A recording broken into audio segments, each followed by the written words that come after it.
The poster says the syntax of psychedelic time, fractals, endpoints, n times 0 points, something like that.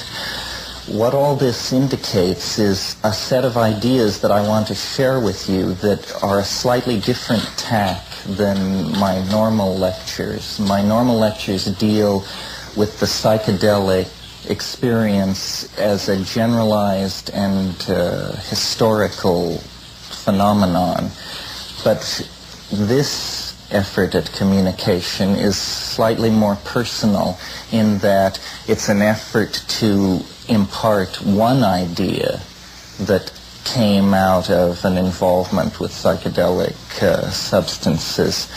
My idea, it is idiosyncratic. It is a psychedelic idea, certainly, but it's only one of an infinite possible set of such ideas. And the reason I spend time on it to communicate it to a group of people like this is because I think it can serve as an example of psychedelic ideas generally, how they're formed, how they operate, and what's so great about them. And perhaps with an element of ego, I think that this idea intrinsically has an elegance that makes it worth pursuing. But before I talk about that, I want to talk about fractals for a moment as they're understood in orthodox mathematics, because the idea of fractals will serve as a basis for much of what I'm going to talk about. Fractals are technically defined as curves with a dimension greater than 1 and less than 2, or surfaces with a dimension greater than 2 and less than 3, none of which need concern us. What's important to know about fractals is that they have the peculiar property of presenting the same appearance at all scales. An example of a fractal in nature or a fractal-like phenomenon would be a mountain range, which when you get up to it and examine small pieces of rock that are sloughing off the face of the cliff and hold one up against the light, you discover that the edge of the small fragment of rock and the edge of the mountain range are in fact the same thing. And at first this doesn't appear startling because you say, well, the mountain is made of this stuff, this small boulder is made of this stuff, and it simply fractures the same way. But actually, a number of issues are being touched on in this phenomenon. First of all, when you begin analyzing nature, you discover that many forms of phenomena are fractal. Coastlines, islands, the way processes condense, the way solids condense out of liquids in cheese making, for example, or something like that. There are many kinds of processes where a single process is reflected and refracted at many levels of magnitude, so that the whole and its parts and many levels within the whole composed of its parts all have the same structure. Some fractals have been known for quite some time, since the late 19th century, but they were considered pathological curves because they had the property of infinite lengths in very short distances, because they adumbrate themselves so intricately that their length can be said to be infinite. In the same way, you can understand that very readily if you ask yourself, how long is the coast of California? Well, it depends on what we mean by this. Because the smaller the unit of measurement that you use, the more detail that will arise. And at some level, the unit of measurement is so small that it's smaller than the molecular interstices of that which composes California. And at that point, the length of the coastline becomes infinite.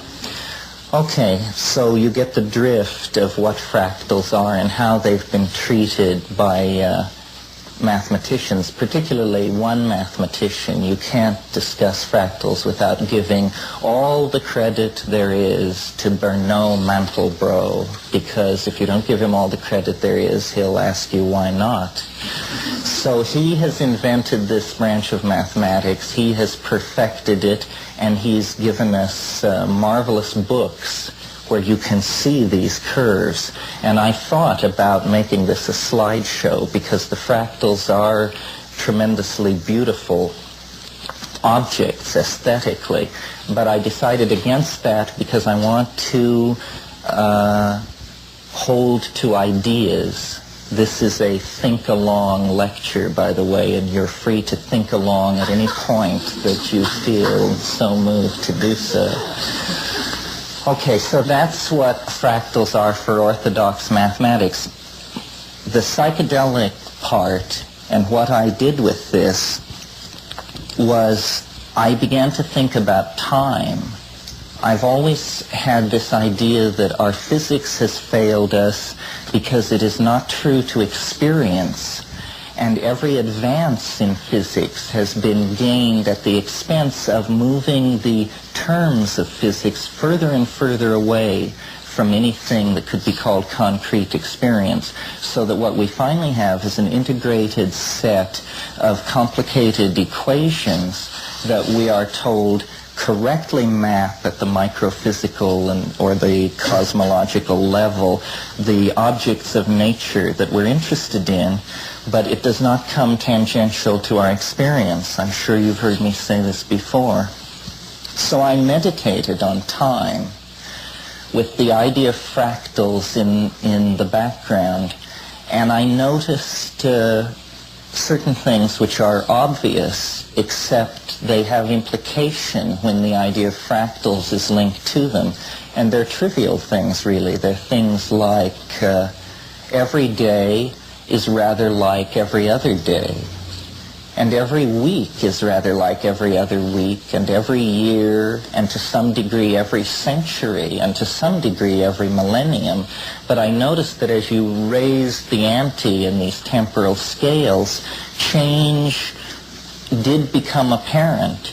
But at the daily level, every day is very much like every other day. But every day also is obviously different, and it's in the differences that we have the feeling of advance into a future and a feeling of completion. So I took all these ideas, and in the Amazon, when we were investigating the beta-carboline drugs, which are used in combination with DMT, I under the influence of these drugs, fell into a long, extended meditation about all these themes. In fact, it actually went on for years. In fact, it's still going on in some sense. It was a true boost. And I looked at the I Ching, which I was familiar with, but had never particularly been obsessed with. And I noticed something very interesting about it, which is the King Wen sequence, which is the oldest sequence of the hexagrams, a sequence which precedes any written commentary. When mapped for its first order of difference, and its first order of difference is nothing more than, as you pass from one hexagram to another, how many hexagrams change, how many lines change. So, for instance, as you go from hexagram 1 to 2, all lines change. So 6 is the value of that. 6 lines change. When you go from 2 to 3, there is another value. And I graphed the I Ching this way for its first order of difference. Now, in a random distribution, you would expect a fairly even distribution of breaks of orders 1, 2, 3, 4, 5, and 6. But I found immediately that there were no 5s whatsoever, no breaks of order 5, and that there had been an obvious effort to optimize breaks of value 2 and 4. So that in itself, I mean, obviously it's ordered some way, so this wouldn't be too startling to discover a property like that. And I should pause for a moment and point out, for people who have interest in the I Ching, that the I Ching is actually formed of 32 pairs. If you've ever looked at it, it's formed of pairs such that the second term in each pair is the inverse of the first term. Except there are 8 cases, naturally, where inverting a hexagram has no effect on it. The obvious case is where you invert the first one. It's all solid lines, so inverting it has no effect. In those 8 cases, the rule is all lines change. And you see following the first hexagram, which is all solid lines, is the second hexagram, which is all broken lines. So in studying the sequence of the I Ching, your problem is not really how are these 64 hexagrams arranged. The question is how are these 32 pairs of hexagrams arranged. So I graphed the first order of difference, as I mentioned, and then I noticed a peculiar visual symmetry in my graph, which was, it looked basically like a random squiggle, except that the beginning and the end of the wave were stereoisometric reflections of each other. Now what that means is that if you were to rotate in the plane an image of this wave without lifting it off the paper, you could bring the two graphs together and they would dovetail together perfectly at the beginning and at the end, but nowhere in between. And this seemed to me a very powerful argument for order, that I had in fact discovered a previous kind of order that was implicit in this thing. Now, to some audiences, I have to make a complicated apologia about logos and voices in the head and all that. I'll just skip that and say, and so I continued working with this thing under the instruction of the voices in my head.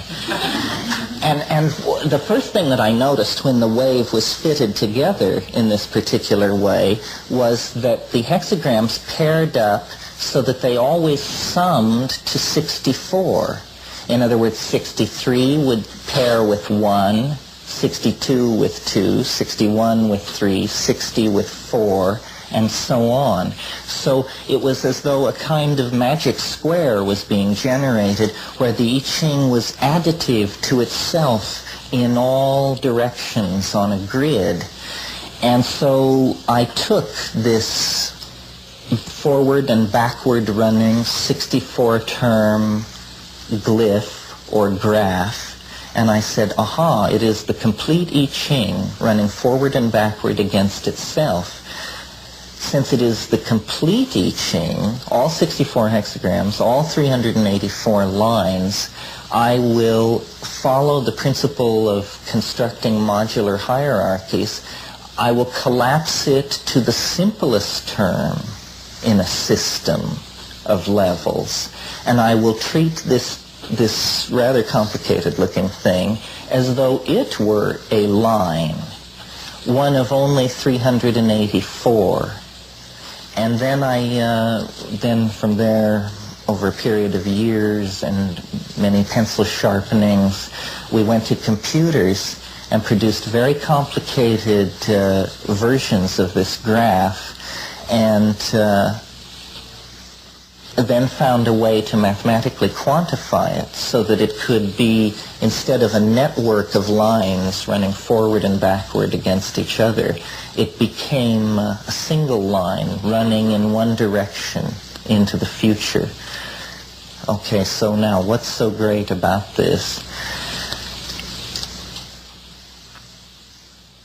In its own terms, it is a self-consistent idea about time that tries to be true to experience. It's saying that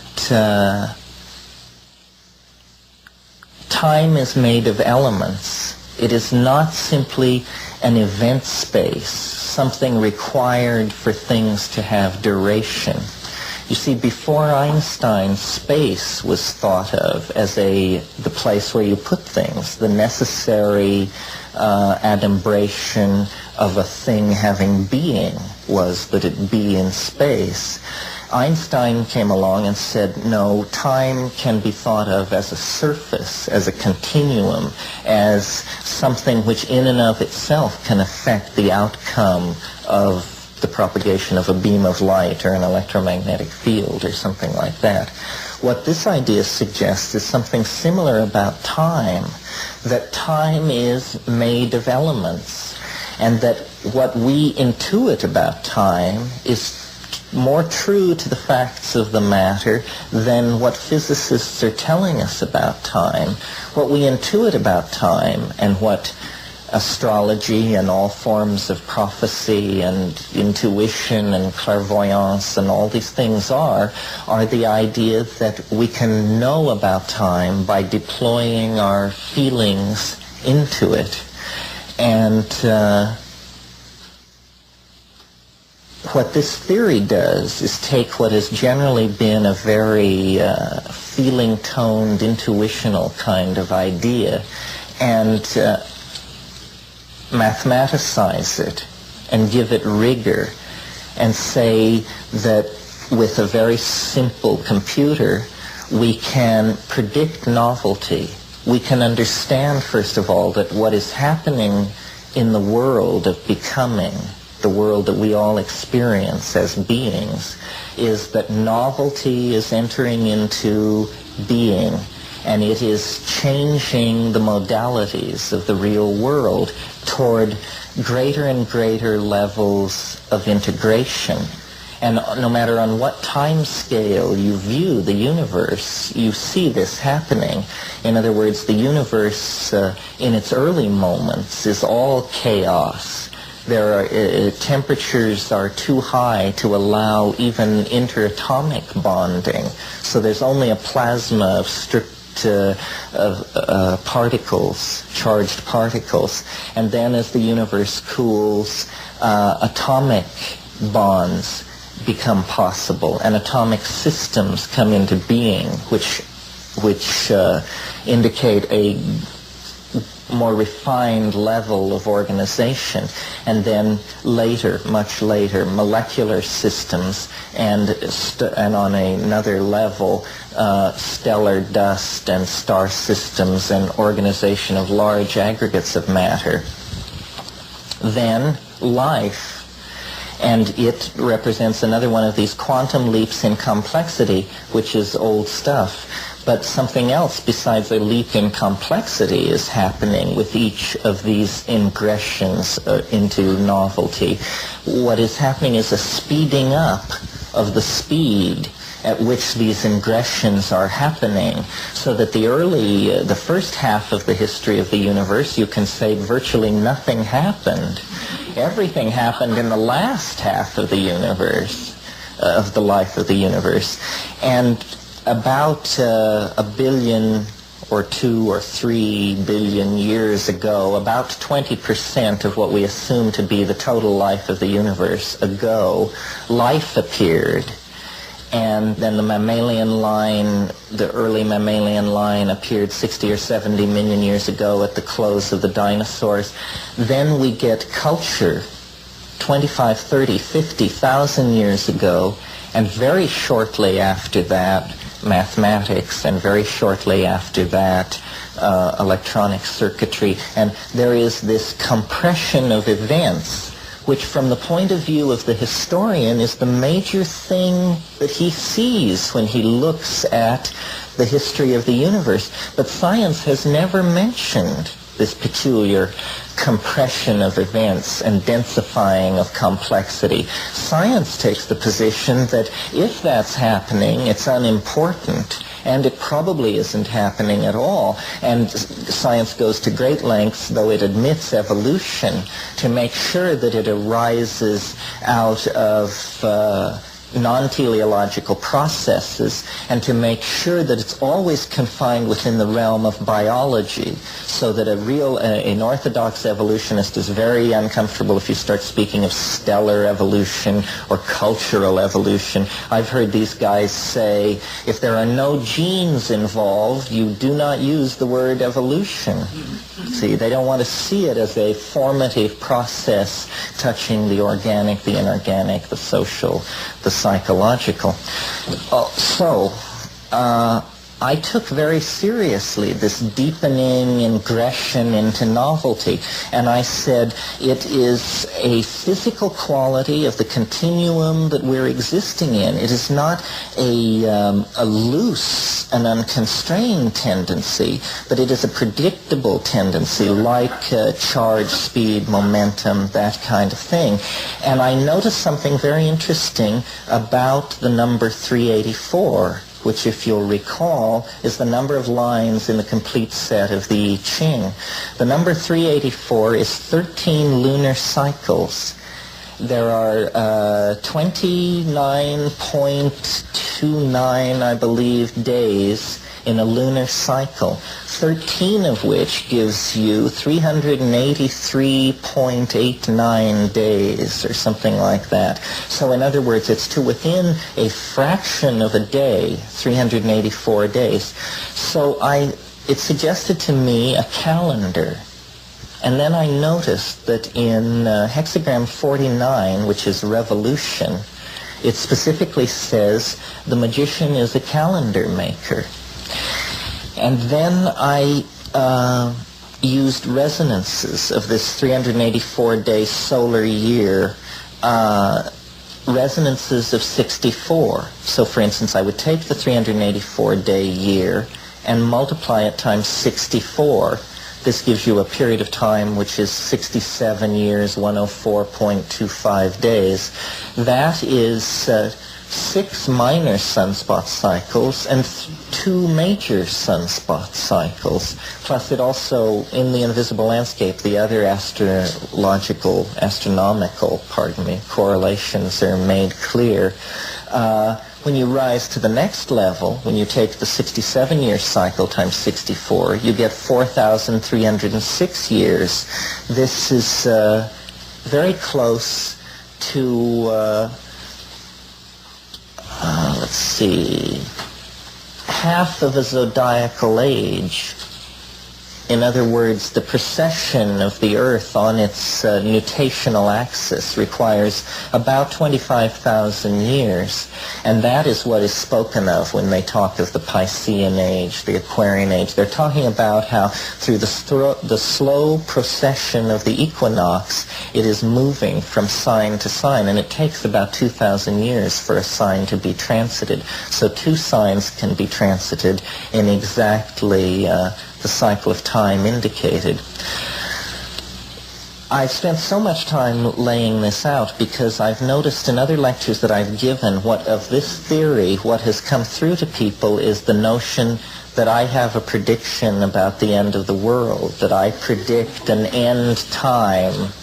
And then there's always lots of questions about what is your eschatology, what kind of an end of the world do you foresee? But what I really am interested in is not the end of the world, but everything which precedes it.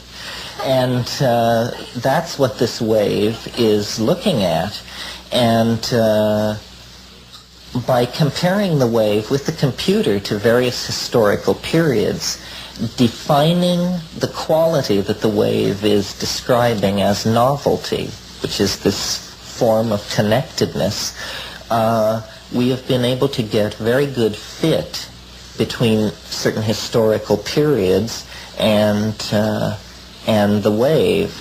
And naturally, since the wave is a mathematical fixed entity, once you have a good fit to one historical period, if it's a very good fit, the wave will fit then all of history, so that you can say you've been using Periclean Greece as your benchmark date with a certain idea about how the wave must look in that period. So then you find a configuration that fits. You say, okay, that perfectly fulfills my intuition about how the wave should look for Periclean Greece.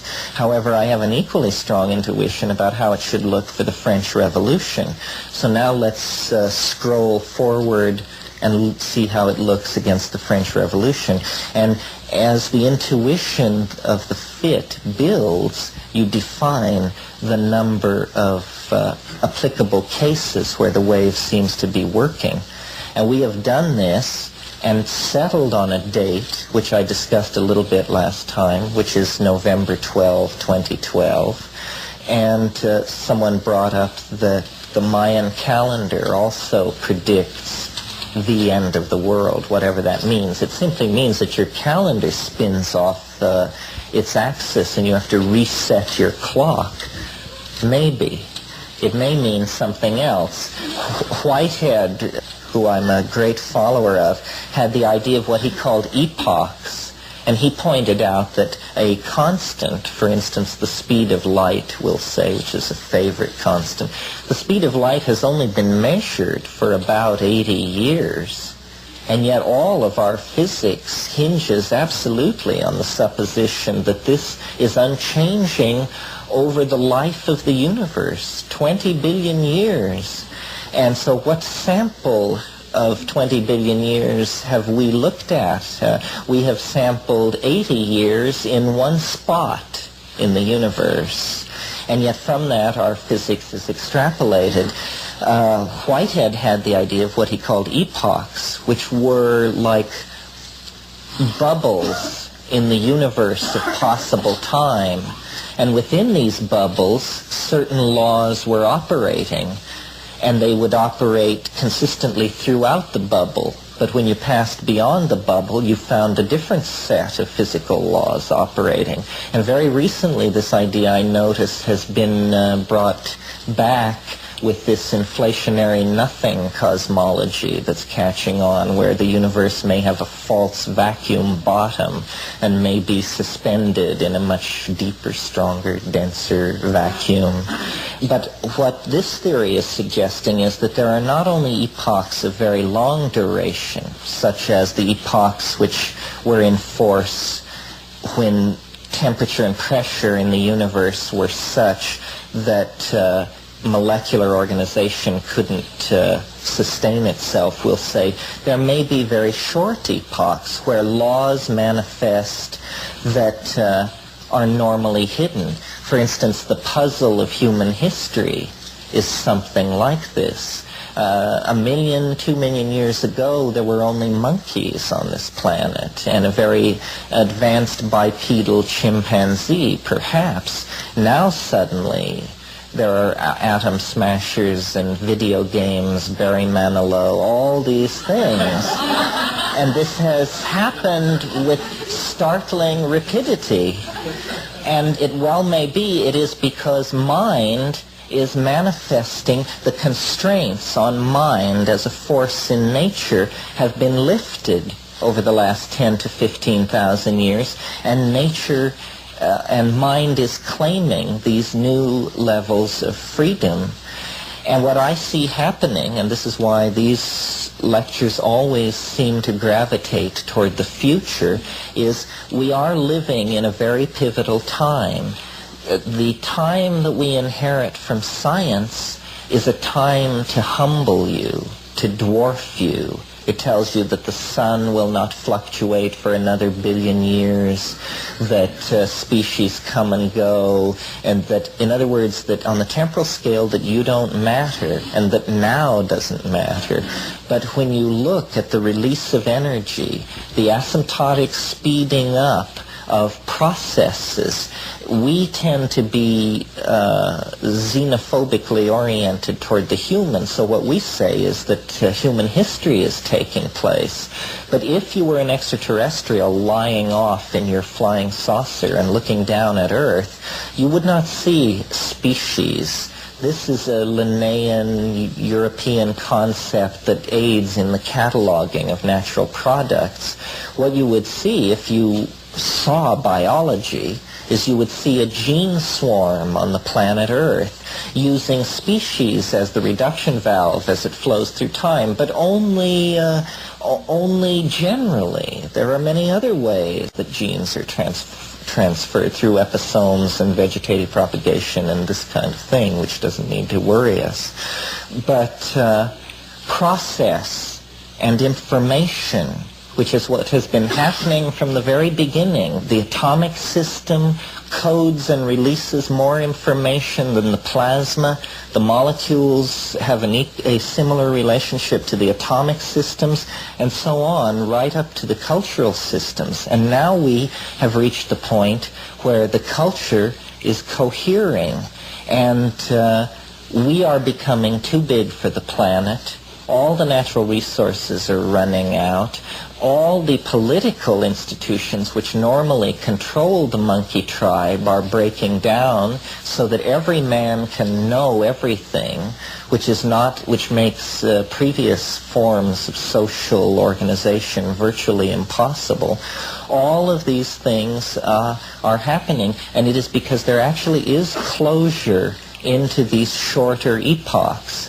We can now, after almost 1,000 years, if not more, of moving man off the stage and saying, no, man is not the image of God. Man is not the beloved of the Creator.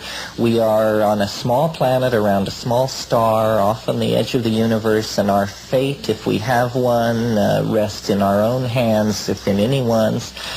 This may not be true in the sense that if we change our values and say that nature conserves complexity and strives for complexity, if that's true, then the human neocortex and human society are the most precious and advanced objects and organizational dynamics in the universe. Now, I want to talk briefly about something which happened in the past, possibly, hypothetically, and how it relates to this running into the short epochs where all time and culture and information seem to flow together in a kind of psychedelic eternity, an information stasis, a kind of standing wave hologram that is the now.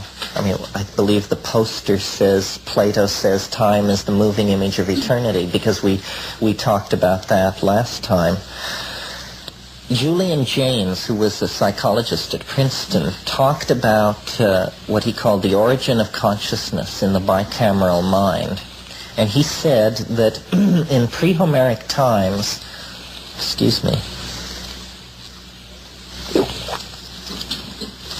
what we experience as ego consciousness was experienced differently by people in those early societies.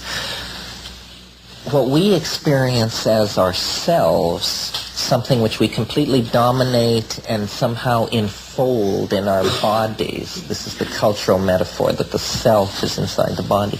They experienced as outside the body and exterior from the ego, and somehow independent of their own will, so that what we experience as the self and the ego, they experienced as a kind of disembodied God, or guiding voice, or inner spirit, or guardian angel. The important concept in all of this being that they experienced it as separate from themselves. And then Jaynes goes on to suggest that it was traders who were people who passed from one society to another for the purpose of exchanging goods, who were the first cynics, because they realized that everybody's gods in different places were saying different things. And they realized, therefore, that there was something funny about these gods, that they were, in fact, somehow rooted in human psychology rather than in theogony, in some sense. And they became the world's first egotists, or the world's first individuated people, because they correctly identified a psychic function as arising from themselves, and they integrated it. And then he goes on, I don't want to spend too much time with this, but then he goes on to say that it was the spread of trade, the rise of money, all these things which broke down these dialogues between cultural wholes and their gods, and that when it broke down, that was what shattered that world of city civilizations that is the true ancient world. In other words, the world of Babylon, Ur, Sumer, Chaldea, the states which precede the Hellenic world, were shattered by the breakdown of this dialogue between the people and the god, and kingship. He talks a lot about how the kings were associated with this voice in the head, so everyone thought the king was speaking to them when they were told to go pump water, herd the cows, shear the sheep, whatever they were told to do. Okay, I mention this because I think that something similar is happening in the present, and that unwittingly James may have provided a metaphor for understanding this. We talked a bit last time about the flying saucer and how it was a projection of a future state of mankind, a mobile psychic entity linked to the idea of the exteriorization of the soul and the interiorization of the body in electronic circuitry. I think that what we all experience as our culture, fashion, rock and roll, politics, music, media, all of these things which we experience as the clothing that we must put on in order to be able to talk to each other. This is a kind of God, or a kind of autonomous psychic function that has slipped out of our control, or which has arisen outside of our control, as a legacy of this earlier process of integration in the Hellenistic period, so that phenomena like the nuclear freeze movement, or the rise of the term networking, or all of these integrative, holistic, feeling-toned, you could almost say liberal, or you could almost say that liberalism in its classic 19th century guise is the first faint sounding of this theme. This rising global humanism is in fact the rising into consciousness of a tribal god, similar to the kind of tribal god that functioned in these pre-Hellenic societies. And however, in the present cultural context, cultural evolution is happening so fast that it is not going to take a millennium to pass through, the first faint enunciation of the theme, the full-fledged exploration of the theme of cultural wholeness as exteriorized God or godlike mind, to the integration of it. And the psychedelics, I believe, are the key to moving from wearing culture like clothes to recognizing that culture is this intensifying reflection of an aspect of the self and integrating it into the self. And that's what all the hullabaloo is about, I think. And I think that this is happening. And if the date 2012 means anything, it means simply that we could take that as, we could make a statistical model of what's happening and say that on November 15th, 2012, a sufficient number of people will have integrated this state of global electronic selfhood that it will be irreversible. That up until a certain point, when any stochastic process begins to happen, or when any cascade begins to get going, up until it has a certain momentum, there is a possibility of many different bifurcations leading to different end states. But once a certain amount of energy is in the system, then you can say, it's going to go all the way. And I prefer to probabilitalize all of these predictions of the end of the world, and to think of them simply the way you think of a particle in the quantum mechanical model. When we assign a position to the particle, we understand that the particle isn't at that position, that that point is merely the center of a cloud of probable positions, any one of which could be occupied.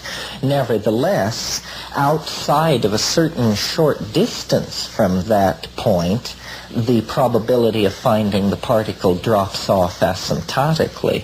So it's a cloud of probability, and this date up after the first of the century is the center of a cloud of probability. Now, what kind of ethics decline from that kind of a position?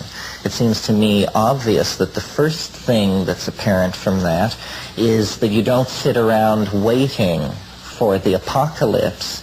You understand that as soon as you push yourself over the brink, you've done the major piece of work that has to be done in your cosmos. From then on, you just sit around watching it happen. So it's an invitation. We're all very fortunate. It reminds me, and I probably mentioned this last time, I think about it fairly often, of the Irish prayer, "May you be alive at the end of the world." Probably we all have a very good shot at it, but I have no idea what the probabilities are for any one of us. I've spoken of this tonight more in its operational terms rather than in the gee whiz kind of terms, which I did last time, where I painted a picture of what it will be like to invoke this global electronic aspect of the self and to integrate it. But these ideas about collapsing time vectors, about history having an end, about, in fact, history being the shock wave of an event at the end of time, these are the ideas that religions handle fairly well. I mean, this is not religion so much, but theology. Religion tends to concern itself with public morality, but underpinning religion is theology. And it seems to always, at least in the West, meaning in Judaism and Christianity and Islam, and in all of the spectrum of cults that each one spawned, and continues to spawn, there is this wish to put an end to time, to close it off, to redeem us from the cycle of becoming.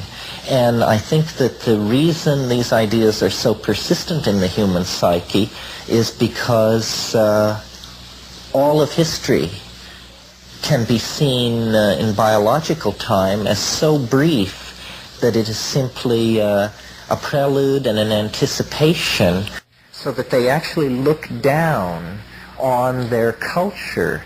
They become extra-environmentals, is a way of putting this. They act the role of the extraterrestrial. And we all connect the role of the extraterrestrial when we adopt this extra-environmental position. It can be viewed as alienation if what arises out of it is a feeling of forlornness and being cast into being, as Heidegger says. But that need not necessarily be the feeling. The extra-environmental is also tremendously freed from the cultural conditioning. And when you travel, you are always an extra-environmental, and you have a very deep insight into societies that you may only spend a short time in. I think the emerging archetype of the other, or the alien, is an effort to integrate alienation and actually make it a positive thing. And I think I mentioned either here or on Will's show about E.T. and how clever this was to make people identify with something which looks like a cross between a can of anchovies and the Pillsbury Doughboy.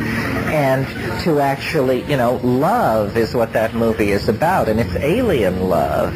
And it's a very important form of love to cultivate, because this process of integration of the electronic overself that is one way of looking at the end of history, that is the process that we're all involved in. And psychedelics, which I haven't mentioned too much tonight, but which I hope you realize are the entire source and motivation and raison d'etre of all of this. Because what psychedelics are doing, they are anticipating this future state, this electronic global information organism is in fact already present in the same way that most of the future is present in the past. I mean, think of any point in the past. Think of 1950. Think how much of today was present in 1950. It means that this idea that science fiction has sold us that the future is a total other world just up around the bend, it isn't actually true. The future is 95% present in the present. And it is that 5% that eludes us that will provide the great adventure for the next 20, 30, 40 years as we come to terms with the fact that we are moving off into the human imagination. That's what this godlike thing is. It is not a filled space, a loving figure, an angel, a god, or a demon. It is an empty space, a space which we will fill with our dreams, essentially, because our dreams have always been the appetition leading us forward into history, but we have not understood why, especially over the last 500 years when it's become very unfashionable to believe in dreams and visions and revelations. But I think actually the faith is well-founded. It's well-founded because of the nature of the physics of time. And that is a physics that your own experience will reinforce for you if you examine it carefully enough. Thank you once again very much. I think we're going to have a brief break and then questions. Thank you.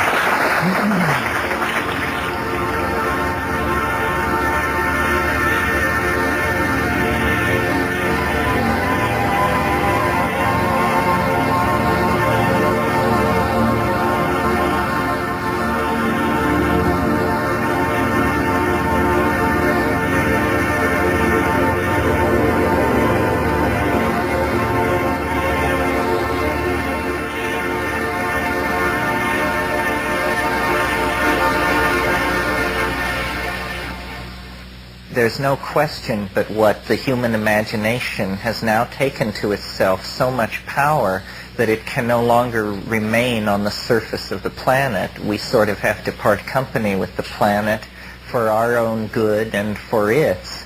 And it's just a commonplace of evolutionary theory that every frontier presents a genetic barrier, because only the hale, the hardy, the adventurous, the healthy go.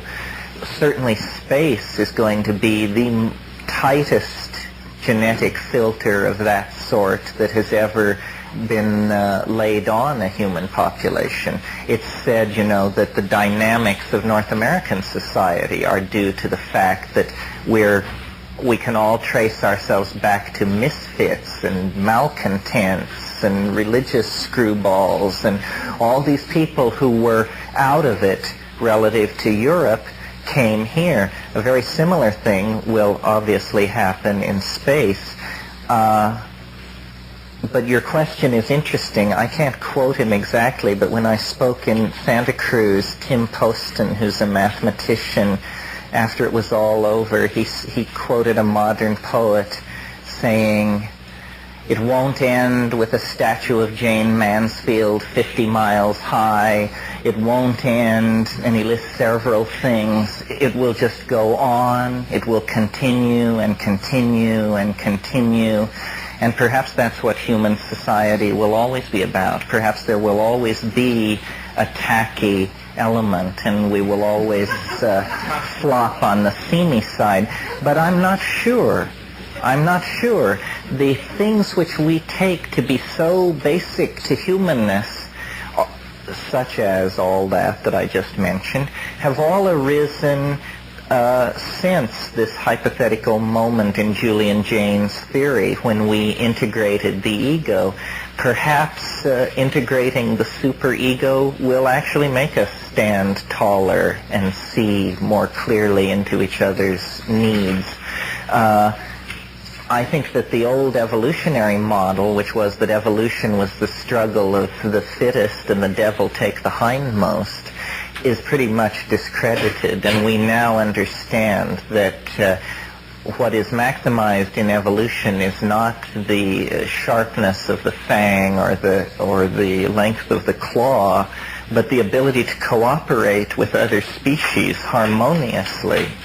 That's what's being maximized. Every parasite, every disease wants to be simply a benign parasite. No disease wants to see its host die, because then the party is over for everyone. So I would say, in answer to your question, I'm hopeful, but I certainly, humans are a perverse lot, and I suppose reasonably what one can hope for is incremental advancement toward the good. I studied political philosophy under Joe Tussman, and one of his favorite remarks he used to say to us was, when you look around at the world, it's a terrible show to be run by angels, but if you think of it as run by monkeys, pretty amazing. Another question. Any other question? Yes. I'd like to know if you've had any experience with ketamine, and what you think of its place in the future and whatever. Interesting question. What about ketamine? What do I think about it? Well, different things. First of all, you all know what ketamine is, or shall I briefly sketch it?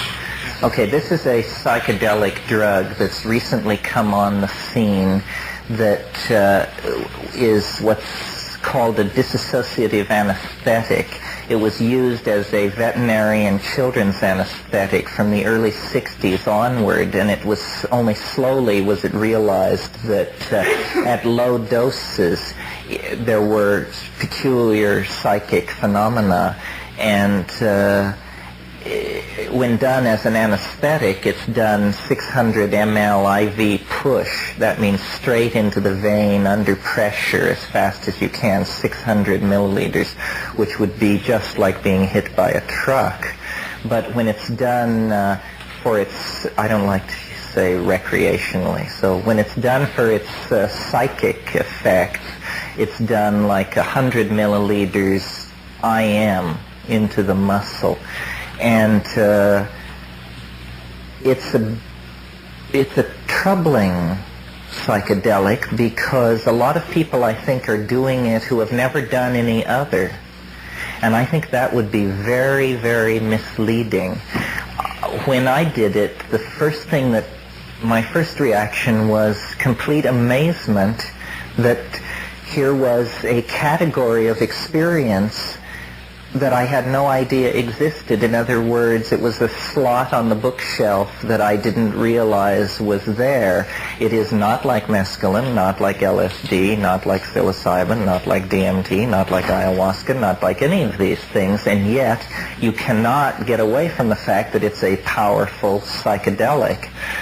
So it's useful for that alone, to further expand the definition of what is a psychedelic drug. The problem that I have two problems with it, and both of them may be curmudgeonly on my part, so you don't have to take it from me. The first one is that it's very easy. The first thing that happens after you've done ketamine is you cease to be concerned that you've done ketamine. Before there is any other effect, that effect takes hold. And that's a funny thing. I'm on these tryptamine hallucinogens, you are fully aware that you've taken a drug, that you're walking on eggshells, that you should keep yourself alert to what's going on, and in other words, it puts you on your toes. You know you're in a dimension of risk and opportunity, and you comport yourself that way. On ketamine, your definitions dissolve so completely that it's a major accomplishment to realize that you're a human being on a drug. You keep discovering and losing that realization. You keep saying, oh yes, that's what it is. I'm somebody and I'm stoned somewhere. And that's what this is. Now it's coming back to me.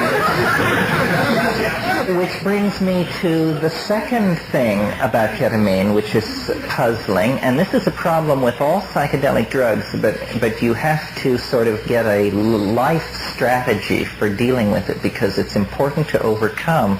And that is, it's very state-bounded, which is a term that the psychologist Roland Fisher coined, which means you can't remember anything about it. It's like an intense dream where you're intensely dreaming and the alarm goes off, and as you stumble to the shower, it's just, and there's nothing there. And ketamine is very much like this. While you're on it, there is a complete conviction that this is of staggering import to you and mankind. And then it is just totally mercurial and elusive and slips away. Now that in itself is obviously an interesting experience. And so ketamine seems to teach obliquely. It teaches you that there are psychedelic states that you might not have called psychedelic. It teaches you that there are wonderful insights that totally elevate you, that you can't remember 15 seconds later. So it sort of teaches you the richness of mind, but by example rather than by the imparting of information that you can take away. And then whenever this question is asked, unlike my acquaintance John Lilly, I always feel like I have to say to people, if you're going to take a new drug, you should go to the medical literature and read it. And I know there's this much in reprints on ketamine because I have it. And what it will tell you is that there's a kindling effect, which means each time you do it, it is easier the next time to get loaded. However, on the neurophysiological level, or the level of an electroencephalogram, this kindling effect can be, I don't want to say it's dangerous, I just want to say it's a warning sign, because the same kind of kindling will precede petit mal seizure and other forms of seizure. Let me say, though, on this matter of drugs and how you judge them, especially now, since there are so many drugs in the MDA series making their way into society, MDA, MMDA, MDMA, MMDA2, a whole gamut of these, and there will be more down through the years. I've always taken the position that it was important that the psychedelic have a relationship to a plant, and that's almost a perfect fit for me, because I approve of psilocybin and it comes from a plant, and mescaline and it comes from a plant, and LSD is sort of problematic because the LSD-25 that is what most people are familiar with is not from a plant. That's a creature of the laboratory. But analogs active in the milligram range, diethyl lysergic acid amide, occur in morning glories of several species and in ergot, and in some cases non-toxically. So as I live into the 80s, it's becoming harder and harder to maintain this thing about the importance of the plant, because so many people can't imagine what you're talking about. They are totally devoted to one or another completely synthetic drug and are having revelations and loving insights and all these things. And so I feel a little bit like a Puritan. But until I know more about it, for myself, that's sort of the categories I'll work with. Also, the plant drugs almost always have a shamanic tradition associated with them that's several thousand years old. So they're use-tested in human societies, both for psychic effects and physiological effects. If a drug has been taken for 10,000 years, chances are it's fairly benign. Any other questions? Yes. I was wondering if you read in the introduction of Schoolteacher by Prof in America a statement that the author put forth to be from the mushroom, whereby the mushroom offers possible symbiote for the humans, offers to give them information on how to build spaceships, and what you think about that, and what you think about the symbiosis between humans and mushrooms. Other than, just taking mushroom dessert. Have you ever reflected on that? Have you read this introduction? Yeah, I've read that introduction, yes. You're a brave man to ask the question.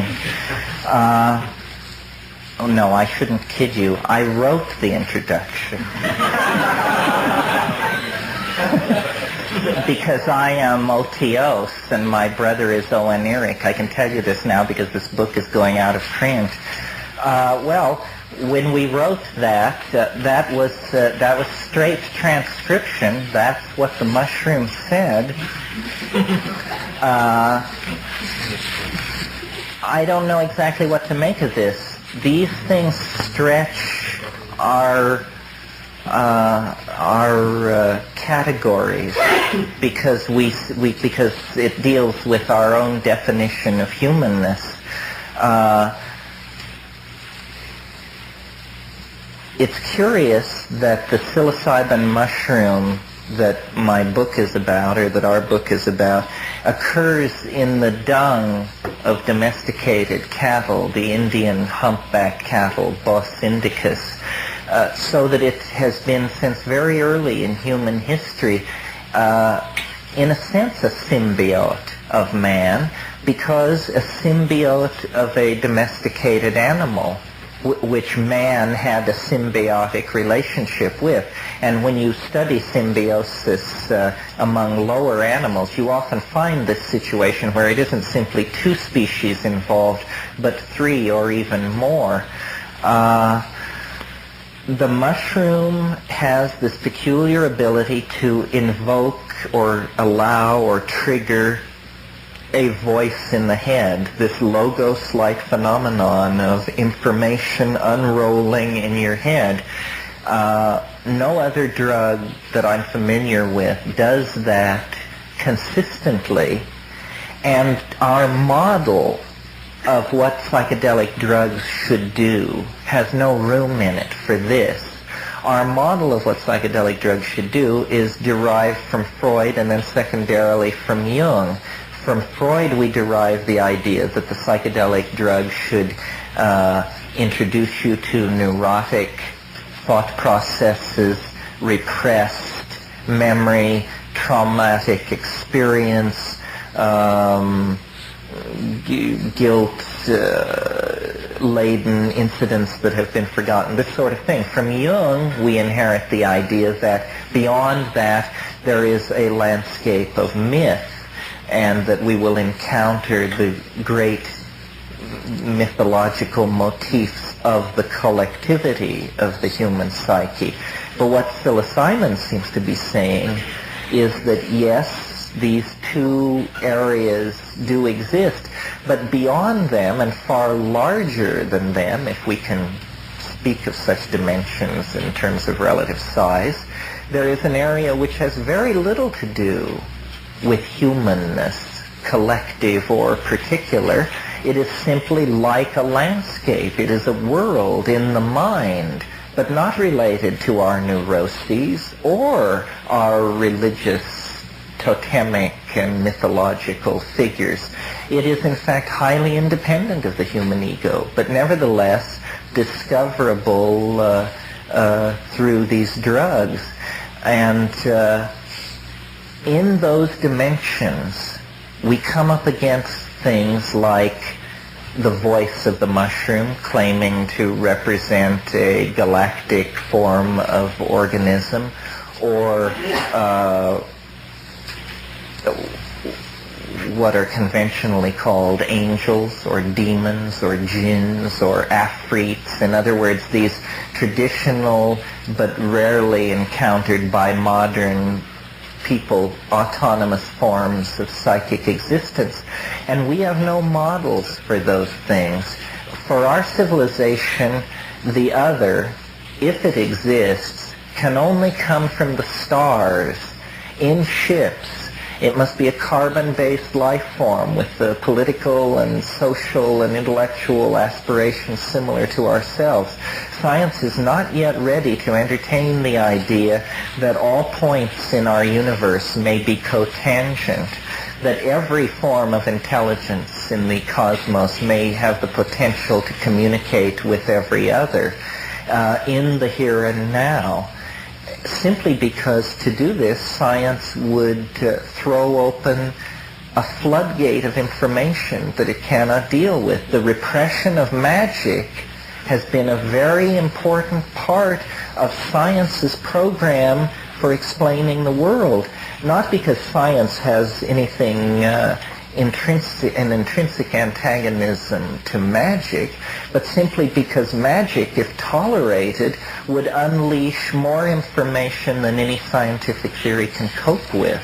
Scientific theories must first limit the amount of information that they're dealing with before they can begin to model things.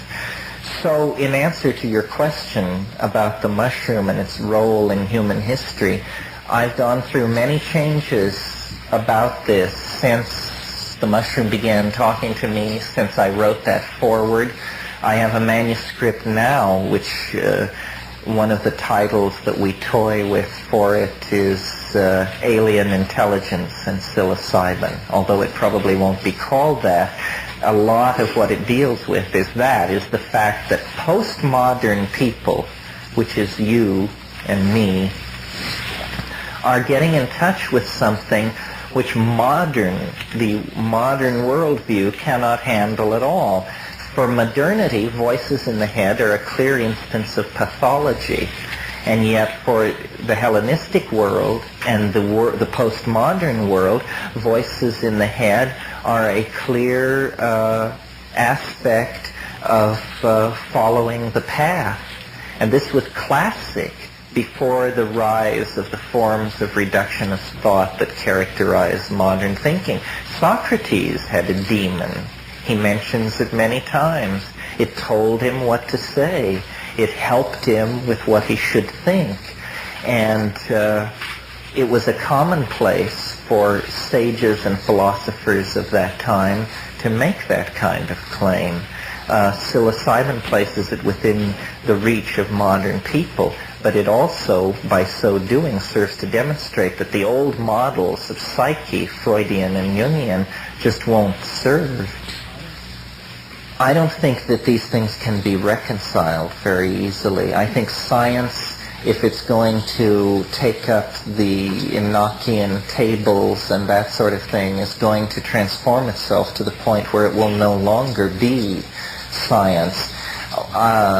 Paul Feyerabend, who lives in Berkeley, I don't know if he still teaches, has written a couple of books, one called Against Method and another one called Science in a Free Society.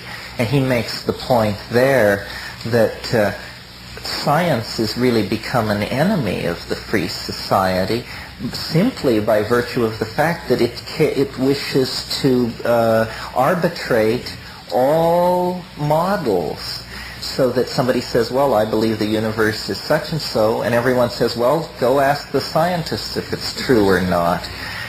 This is a staggering amount of power for any group of people to have, especially a group of people whose accomplishments, and I'm not now talking about the technicians and the engineers, but the scientists, what they have accomplished is only to give us an unrecognizably abstract model of the world. So I would prefer a world of intellectual pluralism, where astrology and astronomy and Kabbalah and information theory and all these things worked in their own area, but no one claimed preeminence, because you see, this claiming of preeminence rests on a false assumption. No idea can be dismissed that is internally consistent. There's nothing more than that. Science is not more than internally self-consistent, and astrology is not less than internally self-consistent. So why should these things be placed on two different levels in terms of being arbiters of the truth? So I think that there will be, by psychology, for instance, fringe human abilities and things like that discovered. But I think higher magic will always operate according to the laws of higher magic, and that this will be a closed book to science simply because of the nature of the premises of both concerns. One of the things I didn't get to say about this time theory that I put down this evening was that it's a very anti-scientific theory. It cannot be integrated. This is not merely a physics of time that can be grafted onto orthodox physics and have science survive, because what I'm saying has certain consequences in the realm of cause and effect and experimental design that make what is normally called a scientific experience out of the question. And another untestable hypothesis that riddles science from end to end is the idea that if A causes B at time F, then A will cause B at time anything else. And that's just obviously nonsense in any realm where we experience things, but it's necessary to believe that. And so what science ends up being able to do, this is interesting, science then becomes a way of explaining anything which happens the same way over and over again regardless of the time that it happens. We could almost describe science as the descriptive, that branch of human knowledge which is concerned with the description of those processes which are not affected by the time in which they occur. And none of those processes are interesting to living, thinking, feeling people, because everything you experience is unique. Every moment, every event, every person, every situation. So what's happening here? Something is happening to the monkeys, and it's very dangerous, and it takes about 25,000 years to happen. It's a mad rush, because for it to happen, the most dangerous processes in the universe have to lie present at hand. Nuclear fusion, nuclear fission, social control, genetic control. Everything has to be possible for the good to be possible. The species is completely free to mirror itself. That is, in fact, apparently what this test is about. What freedom means is you find out how good you are by discovering what you do when you have the power to destroy yourself. And we as a species are in that position, and no one can do it but us. And if we do not destroy ourselves, then very obviously the intellectual tools that we have taken in hand are the tools which will send us out to the stars. Now, as far as this idea that I talked about tonight, about temporal fractals and the nature of time and that sort of thing, that is only one aspect of this conquest of reality by information. And I think you can see, if you look back through biological and cultural history, though no one, so far as I know, has ever actually described it this way, what it really is the conquest of dimensions. With the earliest forms of life, they are like the amoeba. They essentially have a tactile perception. They can only perceive what they are immediately physically in contact with. And then in slightly higher organisms, you get the evolution of cells which distinguish light and dark. So there is at least the idea of a sense that there is something out there that comes and goes that cannot be tactilely recorded. It's the coming and going of light. But then as organisms advance in complexity, the eye is where the evolutionary thrust comes once you get past the eye spot. Then there is a sense of things at a distance which do not tactilely impinge upon the organism, but which nevertheless have importance for the organism. They are distant pieces of food or distant enemies. And the organism learns to move toward or away from these things, and toward or away are dimensional concepts. Then, when you get truly mobile organisms, you get, for instance, like monkeys or that sort of thing, they move in a much larger control space, and they move through it to grasp what they desire.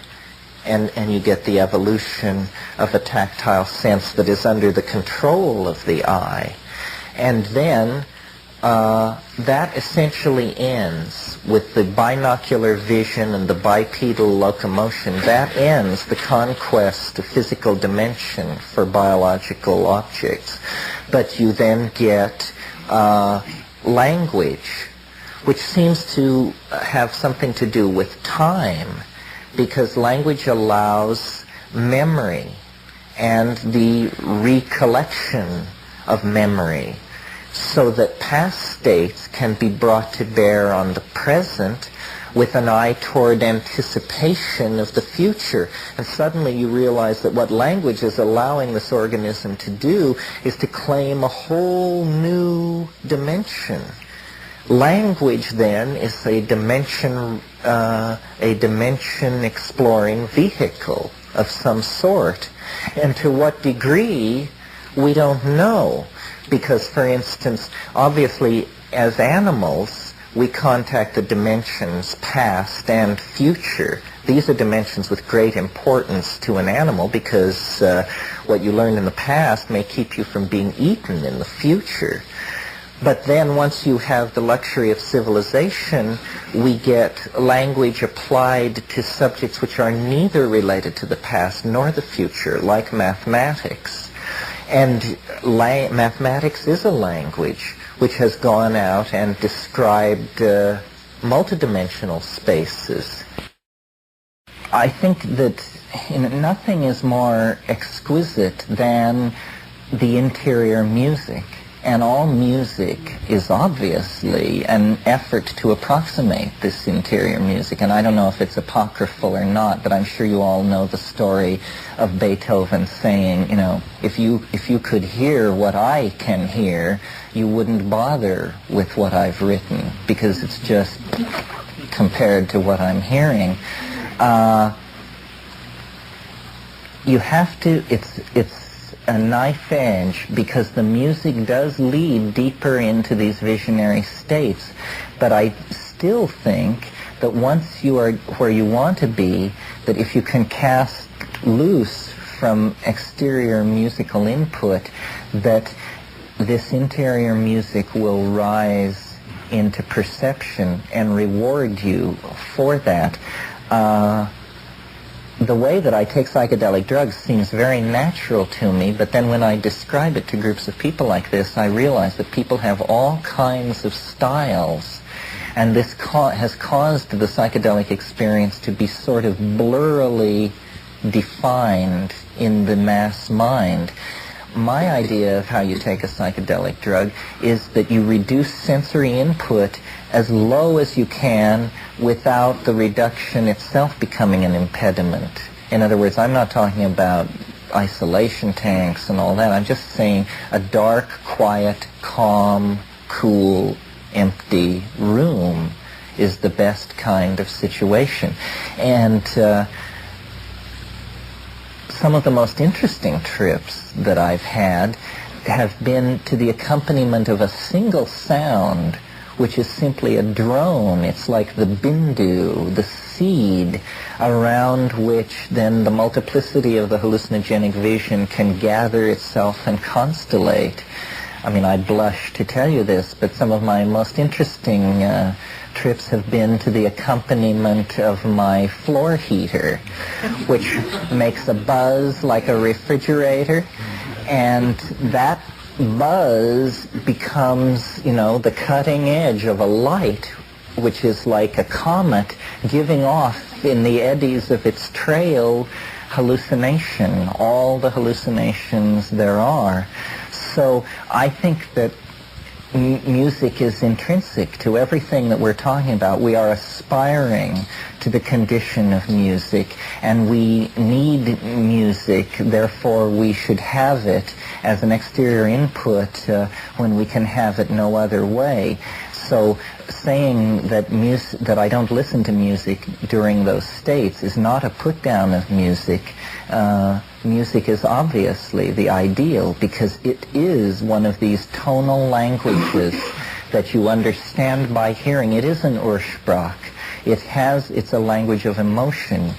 Yeah. Real quick question. According to the graph that's being developed, it seems to me, and to the pen date that you were able to pin down, that you could have almost your own running biorhythm chart based on this graph and tell whether novelty is going to be coming up in the next week or 3 months or whatever.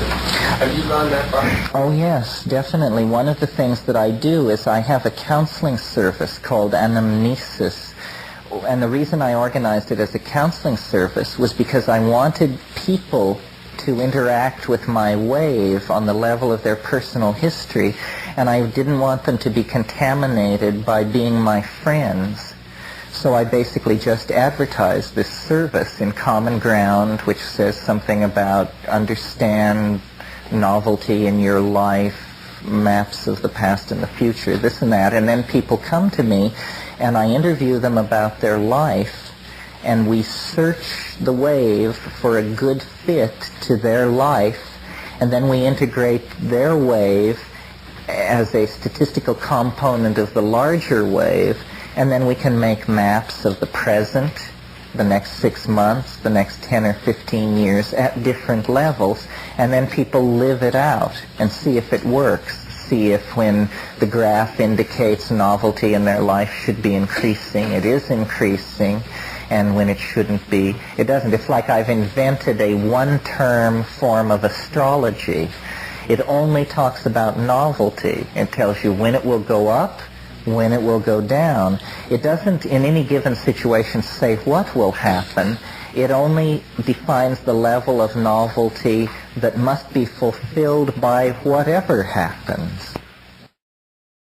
Synchronicity, you see, what's one way that I think of this time wave is orthodox chemistry, physics, biology, probability theory, all these things go together to describe what is possible. So you say, could an asteroid strike the Earth? Let's ask the scientists. And they say, well, yes, it's possible. There are enough of them. The probability is very low. Or you say, can we cleave this molecule with the input of this energy? And you say, well, yes, it's possible. Physics allows for that. But what my theory seeks to describe is not what is possible, but what out of the set of all possible things, why is it that certain things undergo the formality of actually occurring? It is as though they are selected out of this vast pool of possible things which could happen without violating any known laws. But out of that vast reservoir, certain things undergo the formality of occurring. And once they have occurred, the fact of their occurring has defined the level of novelty in that now past moment. And so that's what it's like. This novelty wave is an additional variable which has to be added into physical laws. It's the variable which dictates what out of the possible states, which ones actually are realized. And it's the flux, the coming and going of that wave of novelty which controls that. Now, if you're in a highly novel situation, then you get what Lilly calls cosmic coincidence, or Jung calls synchronicity. You get obvious connections which have no obvious casuistry behind them.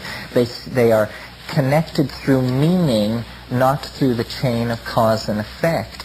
And that is simply happening because the level of novelty is so great that these sideways connections are beginning to come apparent. And at the end of time, or at the ingression into this higher dimension, I think this will become excruciatingly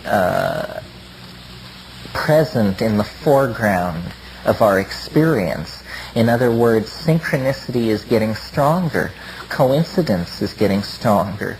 The world is becoming more irrational. Science did work better in the 19th century than it's working in the 20th, because reality is slowly slipping through its fingers. There was a maximum moment when the dreams of science and the nature of reality overlaid almost perfectly, but now reality is growing beyond it and pulling away from it.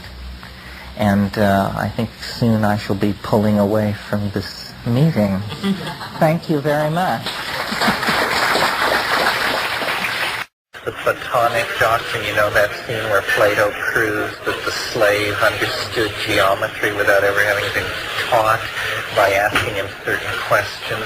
The doctrine of recollection, that all learning is recollection, and he called that anamnesis. That's great. That's a great title. Yeah, well, we're word folks. I think that's wonderful. Well, I hope you'll read The Invisible Landscape and let me know what you think of it. Around at local bookstores, etc.? It's fairly hard to get. I think they're selling it out front. But did you mention that memory is somehow connected with time? Yes, I did. I was talking about how being able to have memories is a kind of conquest of the temporal dimension, and was a very important moment in biology when animals could be enough outside the present to say, oh, I've been here before, or I know that I can't swim, or I know that's a trap, I should avoid it. And I was talking about how memory was a part of this evolutionary conquest of dimensions, which begins, just with tactile nearness, and then light, and then motility through walking. There's finally memory and anticipation of the future, and then finally, as in human society, anticipation of thousands of years of time and recovery of thousands of years of time out of the past, not just personal experience. Well, I kind of see that my memory is not perfect, it's judgmental. And in that sense, maybe there's a saving factor, because as I live in time, if my memory is perfect, then why update it? That's true. Yes, we live in the present in a sense because we have such bad memories. Thank you for coming. Oh, I'm glad you enjoyed it. Good. Well, I hope to see you again. Good. You talk about getting to the end of time. The next stage. Maybe we have to get to the end of power too. Yes, well, I think this deepening of synchronicity and coincidence that I talked about will have the effect of getting us to the end of power. I think it's harder and harder to plot this power. Even in our own time, we've seen the most powerful forces in the world totally brought low. I mean, America loses the Vietnam War, Richard Nixon can't hang on to the presidency. It seems like the more powerful you are, the more in danger of being depotentiated you are. And I think this is about information, about the density of media, that power and information are at war with each other. Power must work hand in glove with ignorance, and ignorance is on the run. Well, we all are. Anybody in these societies is. So let's get your reaction on your ideas to a theory put out by an engineer in Consent.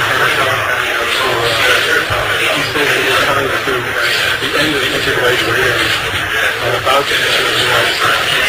The evidence is that the trees are dying, the soil is becoming mature, and so on and so on. And the function of relation to the mineral, which takes 90,000 years to remineralize the soil, and will have a big water and CO2 in the atmosphere building up at the mining process. Well, this thing I was saying about how things are becoming more connected through time and speeding up, the last 10 million years of Earth's history have been the most violent and violently fluctuating in all of Earth's history. The last million of those 10 million years have been the most violent, and of those, in terms of the weather, the weather and glaciation and earthquake and pole shift and all these things, the last 100,000 years have been the most violent of that. So what we're getting is an increase in all kinds of change. And this, why this is happening to the planet is not clear. In other words, during the Jurassic period and Precambrian, the Earth's climate was very stable, Earth's temperatures were very stable. Apparently the weather was very mild. Now we have these tremendous fluctuations, glaciations, and in fact man is largely formed because of that, because the glaciations have the effect of endlessly splitting apart and reuniting human gene pools, which is, of course, the fastest way to intensify diversity. You breed gene pools apart, then you mix the populations, then you separate them again, then you mix them.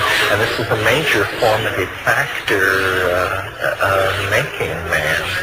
So it's as though, in a way, that the the planet, the instability of the planet on a planetary scale has called forth an intelligent species. Well, I'm saying it's driving the pump of evolution. It's the thing which is making evolution happen faster than it has ever happened before, because change always drives evolution, you know. Glaciation period comes soon. The competition for space and resources where someone the bombs would go off and most of us would lose. Yes, we've certainly never faced a glaciation when we had the technology, but on the other hand, if the glaciation doesn't come soon, real soon, we'll be gone.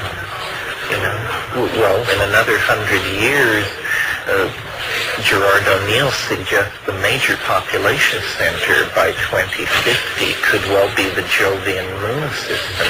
That's where the hydrocarbons are. That's where the metals are. This is where the things we need are, and if classical patterns are followed, we will go where the natural resources are. Do we need them? Us higher beings? I mean, you say that we need them? I don't think we are going to spiritualize ourselves out of existence. I think that that the dualism between spirit and matter and body and soul are probably going to be transcended. What we do is we excrete ideas. We take in matter, unprocessed matter, glasses, plastics, metal, and we excrete them as ideas in a very highly organized form. What do we need concentrated metal? Isn't that the substance for a highly technological civilization? Is that what we want? Well, it may be a transitional phase. In other words, maybe sophisticated civilizations always build with molecules, but even we are machines in the sense that we are made of DNA. Obviously, the metallic petroleum phase of a culture is very brief. As soon as we understand the genetic machinery, we will use that as our technology. Everything can be made with DNA, not just people. You can make telephones and soft drink containers, and everything can be made this way. I really hear kind of ambivalence with technology, which I don't share. I mean, I think it's something we have to resist and ignore and all this stuff. I hear part of me drawn toward this, you know, this place where the new center is going to be out there with the metal. I don't want to do that. Well, it wasn't you, someone at the last one asked this very question, said, you know, there are two directions to turn the earth into a garden, to recognize that we are the stewards of the ecosystem of the planet, to try to rein in our Promethean, Faustian tendencies, or what I'm saying, which is space colonies and this Apollonian, non-Earth-oriented culture, which I kind of lean toward because I think that the other possibility was foreclosed sometime in the 18th century, that to achieve now that no-growth, ecological, earth as garden civilization would require unbelievable savagery being unleashed because there are too many of us. Now the only way out is up. That's true. Well, this is a question for... appropriate technology and with the right kind of garden, we can support it. You think that we can deliver... See, what we have to do is either deliver an American standard of living to everyone on the planet, or convince them that they don't want that by doing it ourselves. But I don't see that happening. I agree with you, it could happen. Yeah, the space colony is wonderful because it really splits. Everybody has to come and say, because here we're talking about building a machine larger by 1,000 times than any machine ever built, and say, you know, is this the answer to man's problems, or is this a deeper plunge into the nightmare? I feel everything that you're saying, but I also think that it's too... in a sense, it's too intellectual, because what you're saying is we understand what should be done. and let's do it. But what if we exist to stockpile plutonium and to build this staggering technology, to build these space colonies, because to lift the Terran gene swarm off the surface of the planet because the planet is in danger? What about the fact that the last 1,000,000 years has been the most turbulent of the last 100 million, and the last 100,000 the most turbulent of that? Perhaps the planet is destabilizing. In that case, what is happening is we are not, it isn't that man is evolving into spaceman and leaving the planet. It's that man is the cutting edge of biology on the planet, and biology is frantic to escape because it senses that the ecosystem, but there will be if we take everything and go. And also, that's a question. In other words, it's a commonplace of the gee whiz school of thought that we're made of stars, alien stars. You know, the atoms in your body were once in the heart of alien stars. Well, if that's true, and everyone agrees it is, but the statement which should follow on that means that there are atoms in your body which were once the atoms of alien planets, not stars. So I think that the galaxy is no barrier at all to biology. Our biology is a barrier to understanding how biology really works. Co-evolution quantum was very much into space colony. George Walt subsummation, which I really like, he said, the space colonies are going to be such highly organized places in terms of our present culture and politics. They're going to be totally authoritarian systems because they have to be. Everything has to be totally controlled and in its place for those kind of very fragile environments to survive. On Earth, you can have a very relaxed, liberal atmosphere. On the space colony, it's going to be a prison. Maybe, because you see, the Earth is a prison, and we are threatened by toxicity and plutonium and all these wonderful things. Plato, on the other hand, thought that the minimum governable size of a human population was 50,000 people. Now, which is more likely to give rise to a totalitarian nightmare? A society of 700 or 1 billion people with short resources on Earth with hostile neighbors, or a swarm of space colonies, several hundred of them, each with a population no more than 50,000 and spread through a volume the size of the solar system. See, I think we stand on the brink of the greatest age of pluralism since the Greek city-state, and that it's not true, this whole thing about control. Because here is where there must be staggering control because there are hydrogen weapons stacked like cordwood. We must have thought control, not of populations, of leaders. They agree on both sides. This is the place where there is no pressure. We have no idea how dangerous to ourselves the threat of extinction is, whether it occurs or not. Just the weight we are carrying around, knowing that we could become extinct.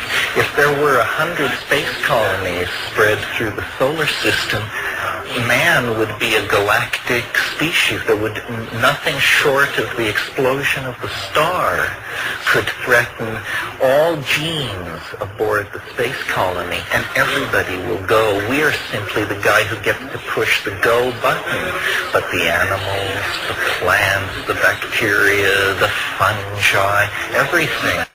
The expansion of human consciousness. His long-time interest in plant hallucinogens, drug experiences generally, and the conscious development of conscious alternatives led him into the investigation of the phenomenology of religious experience worldwide, but particularly that of primitive people against the background of nature. His interest led him on a journey to the Amazon basin, where he discovered a way in which these states became available to himself directly. Terence McKenna, I wonder if you could share with us that experience that shaped your life and work since that time. Certainly. There have actually been a number of expeditions to the Amazon that I have participated in. The earliest in 1971, the most recent in 1981. In 1981, a joint ethnobotanical expedition composed of people from Harvard and the University of British Columbia went down to Iquitos in the far east of Peru, and my brother was part of that expedition. He is an ethnochemist at the University of British Columbia. We were looking at ayahuasca, which is a hallucinogenic beverage taken over a very wide area in the lowland jungles of Ecuador, Colombia, and Peru. And we were also looking at a very little studied hallucinogen called ukuhe, or curacao, which is used by the Witoto, Bora, and Muinani people. And in both cases, these hallucinogenic drugs are based on DMT, or DMT in combination with some other chemical which potentiates the experience. These are probably the two least studied of the hallucinogens, although ayahuasca is a major folk religion over a very large area and is involved in shamanic curing and is very familiar to the poor classes of the lowland jungles of Peru, and is well known among the mestizo population. The curacao is a much less known drug, and we were studying it because the orthodox pharmacological theories say that it should not be orally active, and yet it is. So there was a scientific problem there to deal with. Something of discovering a new reality for science. Well, you have to have a scientific problem to center these expeditions, and then what you actually brush up against, of course, is the phenomenology of the drug as its experience, and this is far removed from the pharmacological issues which are being sorted out now in the laboratory. But the experience of taking these drugs in the Amazon up these small tributaries that run into the main body of the river among pre-literate people who are definitely not middle class, and in the ambiance of the equatorial continental jungles is very interesting, very enlightening. How did you respond to that? I assume that you'd experimented with other hallucinogens in the recent past before you made that journey, and that indeed you were looking for the effect that would have a psychophysical response in you. And yet, apparently you came upon something quite unexpected. Yes, well, since the middle 60s, we had been interested in dimethyltryptamine, DMT, both because of the intensity of the experience and also because of the rapidity of its onset. When DMT is smoked, it comes on in about 15 to 30 seconds, and the onset of the effects of that rapidity actually challenges science to explain it. And then the content of the experience seemed to us to go beyond even the orthodox model of what the psychedelic experience should constitute. In other words, the psychedelic experience has been discussed in terms of consciousness expansion or exploring the contents of the personal or the collective unconscious, or achieving great empathy with works of art or something of that sort. What we found with the tryptamines was there seemed to be an unanticipated dimension, which was contact with alien intelligence. I call it this for want of a better word. Organized intellects that presented themselves in the drug trance with information that seemed to be not drawn from the personal history of the individual having the experience, or even from the collectivity of human experience. And later we came to feel that this effect was particularized to the tryptamine hallucinogens. In other words, not only DMT and ayahuasca and these more exotic Amazonian drugs, but also psilocybin, which is probably the most widely experienced of these drugs. To me, it was astonishing that a voice could address you in that state and impart information and dialogue with you. Gordon Watson, who discovered the psilocybin mushrooms, or who formally brought them to the attention of Western science, he also wrote about this phenomenon. But for that matter, so did Plato in discussing the logos for Hellenic human being. This experience of an interiorized guiding voice with a higher level of knowledge was not alien. However, the intellectual adventure of the last 1,000 years has made an idea like that seem preposterous, if not psychopathological. And so, as moderns, as pharmacologists exploring these drug states, my brother and I came upon this phenomenon. And in the ensuing years, we have worked with it, directed other people's attention to it, and I would say a consensus has emerged that this phenomenon is real, but no consensus has emerged, nor it may be that no consensus will ever emerge about exactly what it is. Are we dealing here with an aspect, an autonomous psychic entity, as the Jungians would style it, a sub-self that has slipped away from the control of the ego, or are we dealing with something like a species overmind, a kind of collective intellect, or are we in fact dealing with an alien intelligence with all that implies? It's not an easy question to answer. It's not even an easy question to grapple with, because I think the phenomenon does not manifest itself except at doses high enough that, taking now psilocybin, that the drug can be distinguished from any other drug. And that would be my personal definition of the effective dose of a drug. You should be able to tell it from any other drug. Terence, there are certain parallels that are quite obvious, and one of them that immediately comes to mind are examples such as St. Joan hearing voices and gaining direction. Granted, she was a farm girl, and perhaps she was growing mushrooms in the backyard, but there seems to be throughout history, within the realms of religious experience, the hearing of voices, and it's always attributed to, quote, God. Right. Whatever that image is for the individual that's experiencing